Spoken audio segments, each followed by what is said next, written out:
So there's quite a big group of us on a whale watching trip on Pico Island in the Azores, and this place is absolutely fantastic. I'm going to show you some bits and bobs that I've not seen on anybody else's video. I mean, there's just so much that I'll try and explain as I go. That is Pico Mountain. It's a volcano, and we are in Lajes. I think is how you pronounce it. So this is Pico Island, where we've come for a whale watching trip. Do you know the reason I love it more than anything else? There's no one here. There's nobody here. We're very few people. It's excellent. Mount Pico is over there. Our boat that we used earlier.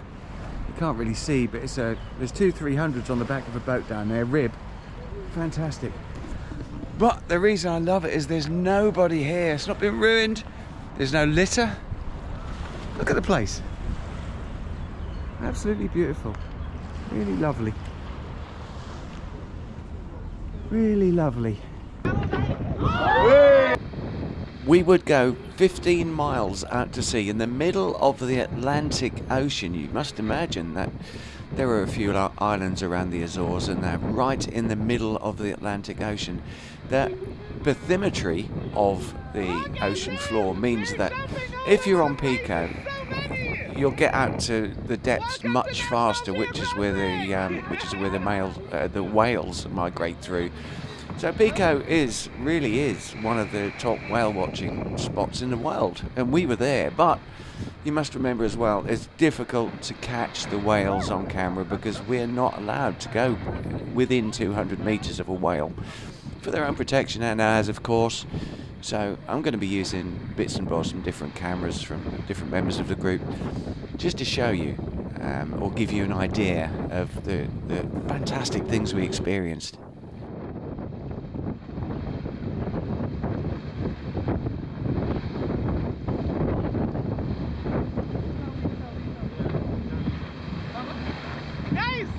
Beautiful dolphins. Check. Let's continue. Please sit down. Here we go. And this one is a fin whale. Wow. Big fin whale. Okay. So there's somebody's finger over the lens, but you know, you must whip your camera out as soon as you see something. So big.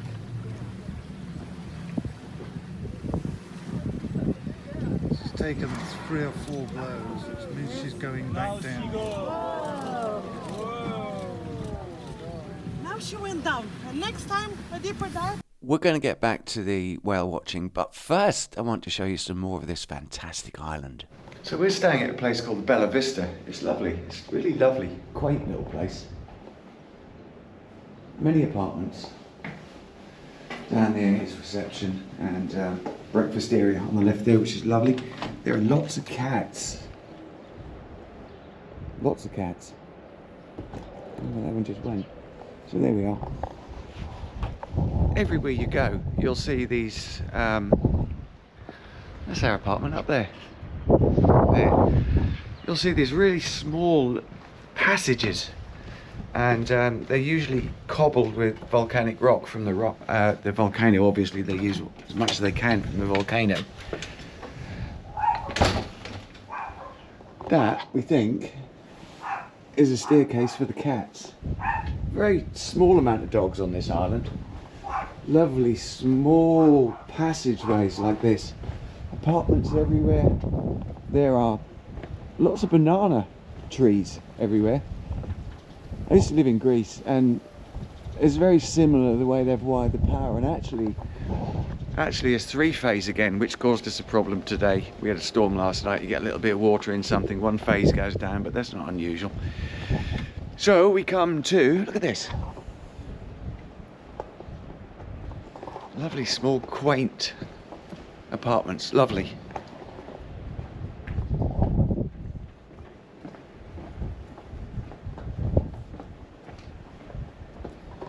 The reason you see lots of things painted red here is because that was the free pigment years ago they could get from the bark of a specific tree.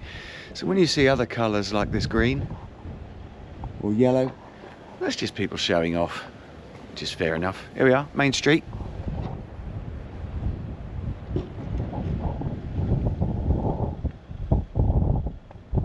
Lots and lots of whale watching establishments here. Actually, Nick, there are only two: Futurismo and Thalassa. This island was known, well, the only way they could make money years ago was to whale, but fortunately now it's turned around and it's been turned into a whale watching business. But there is hardly any entrepreneurial spirit here. The restaurants seem to close for lunch and dinner, so if you're hungry at lunch or dinner time, don't expect to find anywhere open. It's just a quirk. And you look around and there are 15,000 residents on this island. Some say 13,000, some say 15,000, so let's say 14,000 to be safe. So you look around at night time and there's just no one around. I mean, there's two tourists over the road, but that's about it. We were supposed to go on a whale watching trip today, but the sea is so bad. We had a storm, as I said, overnight, so the lag of the sea state is still too bad. I'll take you down the port in a minute, but first of all we go up here. There is a whaling museum here. That's really good. We went in there yesterday. If you're interested in the old tools and the way they used to do things, have a look in there. It's lovely. Apparently it's one of the most popular whale museums in the Azores. In case you don't know where the Azores are, we're right in the middle of the Atlantic Ocean, right in the middle.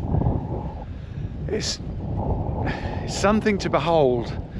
So they make all kinds of things out of this volcanic rock. You see the bollards on the road all the way along here? There's a really interesting propeller prop they've hewn from the rock. Really clever. There's another restaurant over there which will be closed. It's the whale restaurant. Up the top here you have what I guess they would call the main square, although it is a triangle. This is Futurismo here, which is where we are taking our whale watching trips from, in there.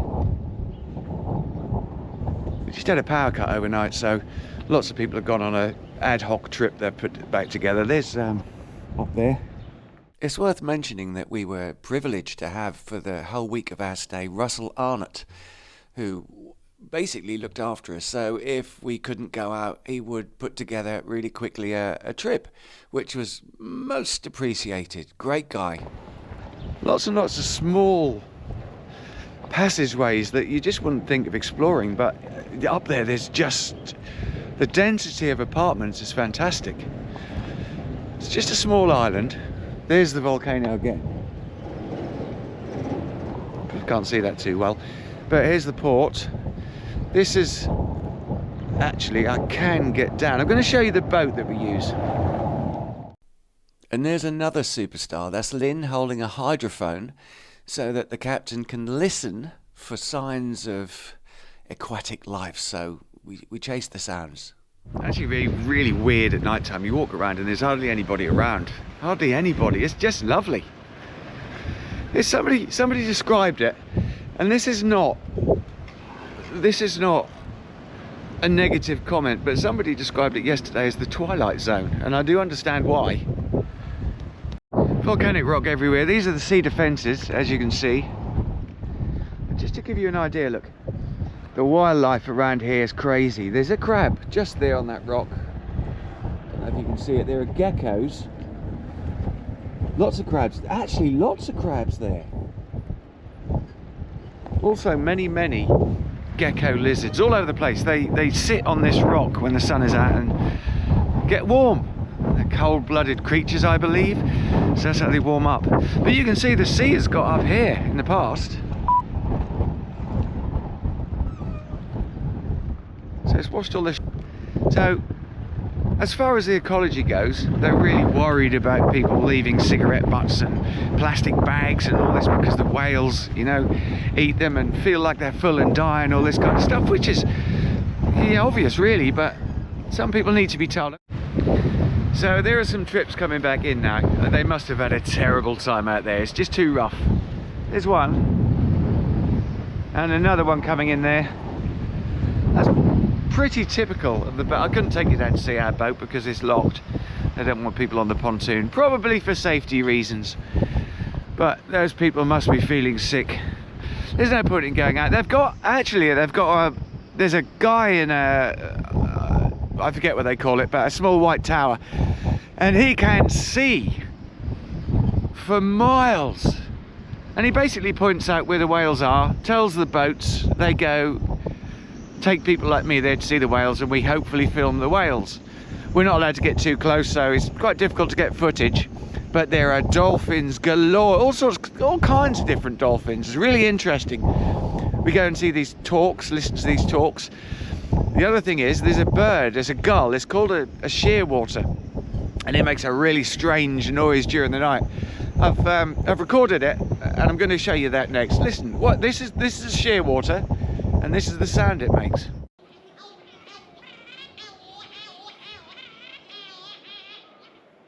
I don't know if you can make this out, but they are shearwater up there, flying there. They look like standard gulls, but they make a hell of a strange noise. It's a bit like a kazoo. Like a kazoo. Second day, Angie, Val, Nick. My friend and I spent the whole And we're at the front. Videoing it, it's going over it. going running to the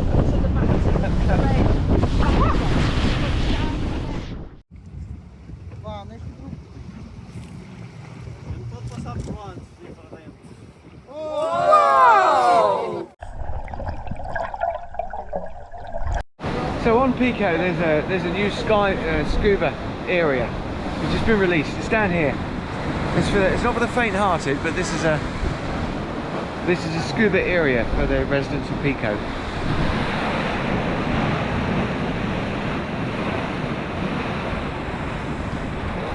They love to dive it. There were some guys with cylinders up there. I've just been diving in there. I wouldn't do it, but you know, each to their own. Just my friend Scott, a lovely place to scuba.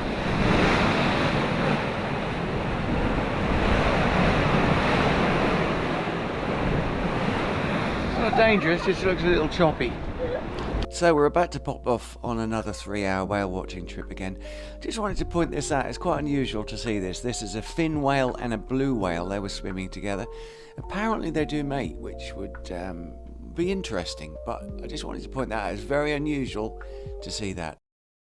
She's arching, that means next time probably she's going down, okay? There we go. Wait. So this time we have Lynn, another superstar, one of our superstar guides. Fantastic lady. Here they come.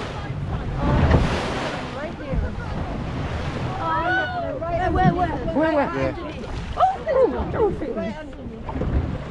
Oh, look, you can see them right through the water. Oh, they're beautiful.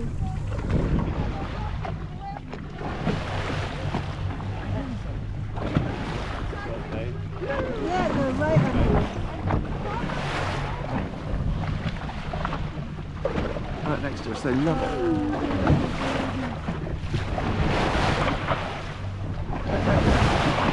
That's what you want to see.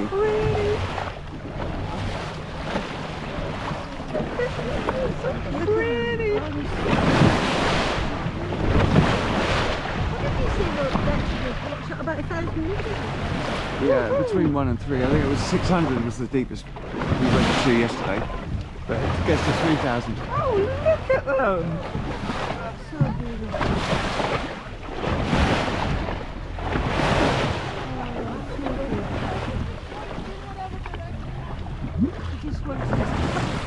Beautiful.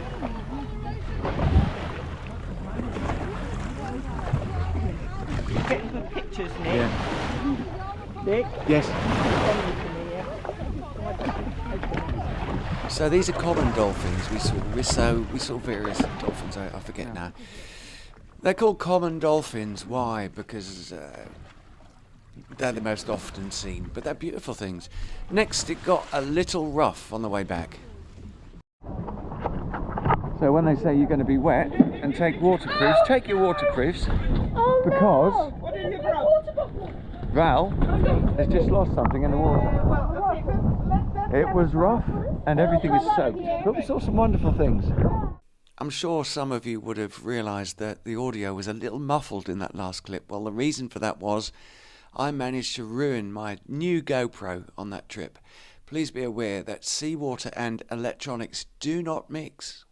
So I guess this is their town square, although it's a triangle. Somebody told me these trees are London plane trees.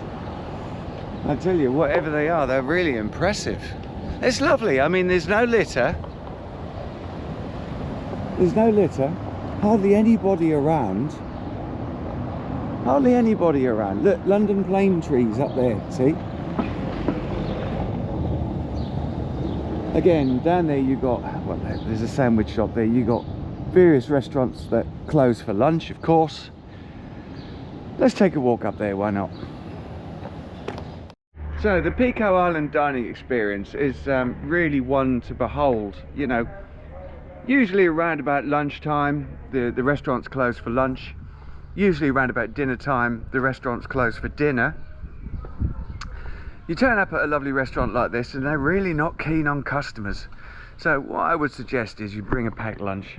Honestly, it's like the Twilight Zone here. I love it, it's brilliant, but just be aware, it's kind of different. Also, just remember on Pico, there's no fresh milk. So as a consequence, there's no kettles in the rooms. So take your own. And obviously, from what I've been saying, the restaurant's closed for lunch and dinner. So just be ready and prepared. Take a packed lunch. I don't know if this is true, or if there's any truth to it, but apparently lots of things here are subsidised by the government.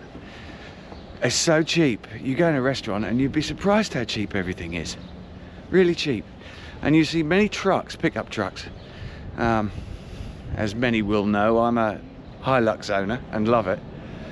Well, probably, there's one. But they don't have standard tubs on the back. They have these drop side things. But apparently, you know, it's a very expensive truck, the Hilux. The government subsidises that in some way. I don't know if there's any truth in that at all. I was having a really long chat with the chap yesterday about this. So it's 11:40 AM, no one around. No one. Next I'm going to be having a chat to Russell Arnott, a very well respected oceanographer, who's also written a book, which I shall tell you about in due course. This is Russell Arnott, an ocean researcher that we've been really privileged to have all week, giving us lots of detailed information on the island, the ocean, the whales, everything we've come to see. Lovely to see you, Russell. Thanks, Nick. So, what is the main reason people come to this particular island for whale watching and dolphin watching? Well, I think what I like about the Azores and the Azores Island group is that each island has its own kind of vibe and its, I guess, kind of focus. San Miguel is the big capital, it's a big party island a little bit. They've got really good whale watching out of there as well, so it's a bit of something for everyone. It's where the big cruise ships come in, so it's much louder and boisterous. You've got the island of Fayal next to ours, which is where a lot of the sailing ships come in. It's got a big kind of yachty culture. You've got São Jorge just to the north of us, and that's a bit more for surfers. And here, this is kind of the whale watching capital, I would say, of the Azores. The Azores themselves are the whale watching capital of the world. We get a third of all whale and dolphin species pass through here, as well as having kind of resident populations. And partly it's because we've got these islands that have just burst out of the Earth's crust, associated with the mid-Atlantic ridge. So we've got this water depth that's 3,000 meters, and then all of a sudden we've got these big pinnacles sticking up out of it, and that's a place that causes lots of turbulence, lots of mixing, and we get lots of upwelling of nutrients from depth up into the surface. Once that deep water is up in the surface, you've got your nutrients, you've got the sunlight, you can cause phytoplankton to bloom. They're the beginning of the food chain, so then you get zooplankton eating the phytoplankton. Further along you get krill eating the zooplankton, And so then you get loads and loads of different kind of whales that come and can very easily access the deep ocean. And so here, what's fantastic is if we're in the UK, we've got a very, very broad continental shelf. So we'd have to travel for 3 days to get to water that's 1,000 metres plus, like right out on the edge of the continental shelf. Here, we nip out the harbour and already we were in 1,000 metres. And, you know, that was one of the days when we went out whale watching. We went 15 nautical miles offshore and the water depth there would have been... First day? Yeah, about 2,500 metres. Was. So that is the reason Pico Island, rather than Fayal, is it? Yeah. Next door, is the place you really want to come for whale watching, because you don't need to go out too far until you get it's 2,000 metres. Just we were going out 15 miles, and we saw some fantastic stuff: blue whale, fin whale, Rizzo dolphins, was it? Yeah. Common dolphins, which we think is not a great name. the reason they call them common dolphins is because they're the most popular, let's say, dolphin there is. But I mean, I think what is cool here as well is Rizzo's dolphins are awesome, 4 metres long, and they've got this smooth face, quite stubby, and they're born jet black, and as they interact with each other they scrape their teeth over each other's body, and over the course of their life they get whiter and whiter and get these massive scars all over themselves, and the one who's kind of the most scarred, the most beaten up is the leader of the pack, and they're quite an elusive species. You don't see them quite often. They don't like to come and play with you like a lot of dolphins. But the population here off the coast of Lajes to Pico is the most studied population in the world. And so it's a real privilege to be able to see this dolphin species in particular, which I personally never thought I would see in my lifetime. I'd have to, be some BBC cameraman or something. And the fact that I'm able to go off here and interact with these Rizzos, and I think we've seen them 2 or 3 times in this week. Absolutely, it's been fantastic. Phenomenal. So this is the slipway where all the whales were pulled up here, and then over there are the winches they used. Can I imagine how many whales have come up through that through the years? This is the port. Lovely, such a wonderful day. It's lovely here, Pico. Beautiful. I think we need to talk about the whaling history of the island. I mean, it seems that we've got a whaling history museum over there. We've been earlier today to the main whaling hall. Where was that? Sal Rock. Yeah. Sal Rock. So we went in there, and basically it's untouched from when I think they finished whaling in the mid-80s, wasn't it? Yeah, 1984 the factory closed where we went, and it was left abandoned for 10 years before they turned it into a museum. A museum. It's lovely because everything has just been left, so you go in and... So yeah, whaling ended here in around about 1985 kind of thing, and the reason for that, well, you tell us the reason for that. Well, they had an international moratorium on whaling. The environmental movement had kind of reached a peak, and we kind of decided actually this wasn't a good idea. We shouldn't be treating some of the most awesome creatures in the ocean like this. The height of commercial whaling, I think we ended up killing 625,000 sperm whales, which was pretty phenomenal, mainly for their oil. And when that moratorium on whaling came into effect, then the subsistence whaling, which they were doing on these islands, ended as well.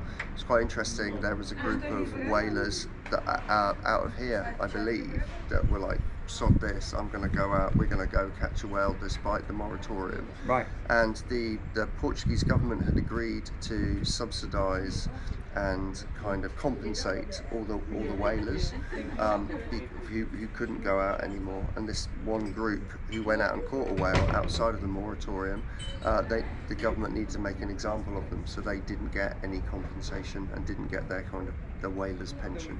So okay. Just to kind of make sure that it was like the message was loud and clear, we'd stop whaling here. So one of the reasons they used to whale was because they used to use the oil for machinery, and things like that. And from what I gather, one of the reasons it was no longer financially viable to do this was because the chemical companies perfected oil, so that there was no need really to use the whale oil. But at the end of it, in the mid-80s, I believe they were making about $14 per whale, so it wasn't really worth them, you know, going to the effort. They went on these small launches out there and physically threw harpoons at these whales. I think one of the things to realise is that, you know, when people first started colonising these islands, life was really tough, especially here on Pico. It's only 100,000 years old, so it hadn't had time to evolve much soil. So trying to grow crops here and trying to actually feed yourself and make a living was really, really difficult. So the whales are offered a way, not only so the oil they could sell to passing ships and make a small income. Some of it was obviously used to lubricate some small amounts of machinery on the island. Some was used to make candles and things like that. Most of the high-end stuff would have been sold to ships, which would have gone on to cosmetics. But the people here, they would have turned all the meat of the animal into bone meal to feed cattle. And even the whale bones themselves were put through these pulverizers and turned into flour, and they would sprinkle the flour onto the fields, and that would act as fertilizer as well. So yeah, I mean, one of the things I found out today is that, you know, this island didn't get electricity until the 1970s. Oh. You can't really understate how hard life must have been here for those early settlers, and so whales kind of acted as very much as a bit of a lifeline. So, and I think crucially is that every part of the whale was used apart from the intestines and stuff, which were kind of taken back out and dumped offshore. But everything else, you know, the meat, the blubber, the bones, the teeth, everything was used. Ladies and gents, this has been Russell Arnott. He's written a really exciting book, which you can see here.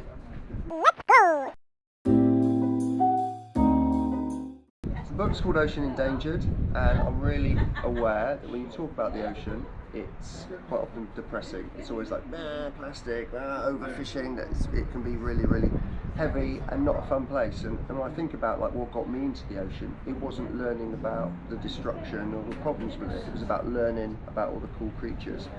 So it's a big coffee table book, loads of really cool pictures inside it, and each chapter is divided into a different ocean biome. So we do the coast, we do reefs, we do the poles, we do deep sea, we do the open ocean. And each chapter kind of goes, look at all this cool stuff, this bad thing is happening, but this is what we can do about it. So it aims to be solutions focused, positive, but without sugarcoating any of it. So Excellent. Sounds like a fantastic read. Awesome. Thanks very much, Russell. It's been a pleasure. cheers. Thanks ever so much.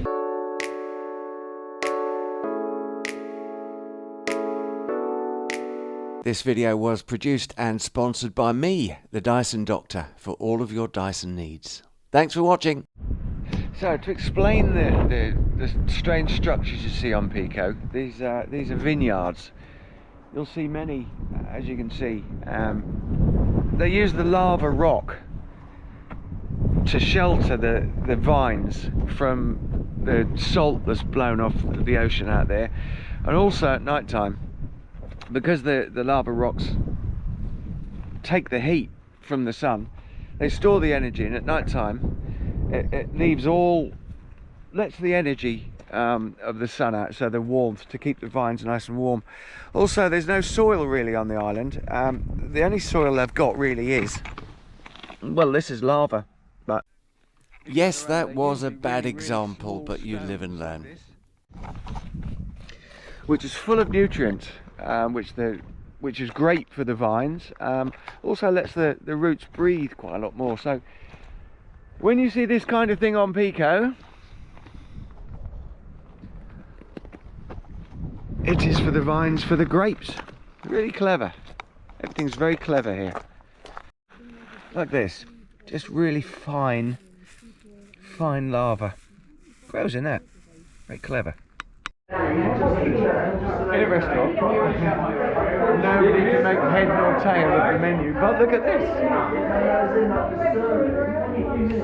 So if you sit on the end, there's a bit of a hazard and you fall into the other diners. That is that's the Pico dining experience. I found this shop. It sells absolutely everything. Everything. I mean everything. This video was produced and sponsored by me, the Dyson Doctor, for all of your Dyson needs. Thanks for watching.